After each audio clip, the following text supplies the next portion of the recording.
Sir, पहला सवाल यही है कि क्या ओवैसी प्रशांत किशोर के साथ जा सकते हैं, उनसे कुछ बातचीत चल रही है? देखिए, आपको एक बात बता दें कि ओवैसी की जो पार्टी है वो पूरे तरीके से ये कोशिश में लगी हुई है कि बिहार में थर्ड फ्रंट तैयार किया जाए। दरअसल असुद्दीन ओवैसी की पार्टी एमआईएम को ये पता चल चुका है कि महागठबंधन में उनका इंक्लूजन संभव नहीं है, और जिस तरीके से मनोज झा ने बात कह दी या जिस तरीके से उनको टालने का प्रयास लगातार किया जा रहा है, उसके बाद से ये असुद्दीन ओवैसी और उनके तमाम सहयोगी समझ रहे हैं कि बिहार में महागठबंधन में उनको जगह मिलने नहीं जा रही है।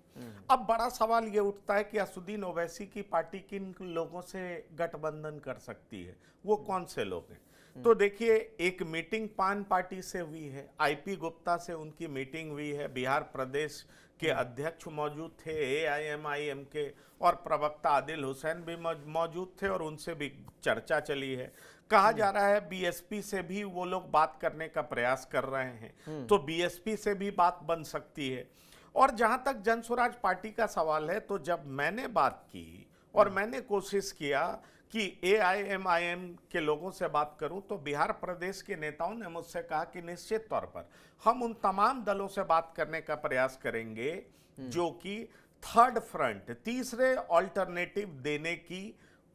फिराक में है, जो ऐसी कोशिश कर रहे हैं। अब बड़ा सवाल उठता है कि जन स्वराज ने एक ताकत तो अपना बना ही लिया है, उसकी बातों की चर्चा जन जन में हो रही है। वैसे ये बात सच है कि प्रशांत किशोर कह चुके हैं कि मैं किसी के साथ गठबंधन नहीं करूंगा, ये बात वो कह चुके हैं। पर राजनीति में क्या होता है, आप जो कहते हैं 100% वही करते हैं, ऐसा होता नहीं है। प्रशांत किशोर भी भली भांति समझते हैं कि अगर असुद्दीन ओवैसी से उनका तालमेल हो जाता है तो निश्चित तौर पर मुसलमान का एक बड़ा तबका इनकी तरफ देख सकता है और ये एक ताकतवर फोर्स बन करके उभर सकते हैं। वैसे आपको बता दें, आरसीपी सिंह की पार्टी विलय कर गई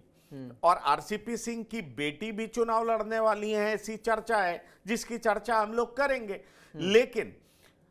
एआईएमआईएम विलय तो करेगा नहीं, उसका एक अपना इंडिपेंडेंट एग्जिस्टेंस है। बिहार में पिछले चुनाव में 5 सीटें वो लोग जीते थे। कहा जाता है 22 सीटों पर आरजेडी को इन लोगों ने हराया था। तो अब अगर प्रशांत किशोर और असुद्दीन ओवैसी का तालमेल हो जाता है, जिसके प्रयास में एमआईएम लगी हुई है, असुद्दीन ओवैसी की पार्टी के प्रदेश इकाई के नेता अख्तरुल ईमान लगे हुए हैं, और जो मेरे पास सूचना है उसके मुताबिक पूरा प्रयास होगा कि एक थर्ड अल्टरनेटिव तैयार किया जाए, थर्ड फोर्स तैयार किया जाए, और थर्ड फोर्स में बीएसपी शामिल होगी, पान पार्टी शामिल होगी, उसके बाद एमआईएम शामिल होगी और जन स्वराज पार्टी शामिल हो सकती है। वैसे जन स्वराज पार्टी के तरफ से अभी तक कोई औपचारिक घोषणा नहीं हुई है, इस बारे में कोई बात कहा नहीं गया है, लेकिन मैं आपको बता रहा हूं कि एआईएमआईएम के द्वारा ये लगातार प्रयास जारी है, क्योंकि एआईएमआईएम को मालूम है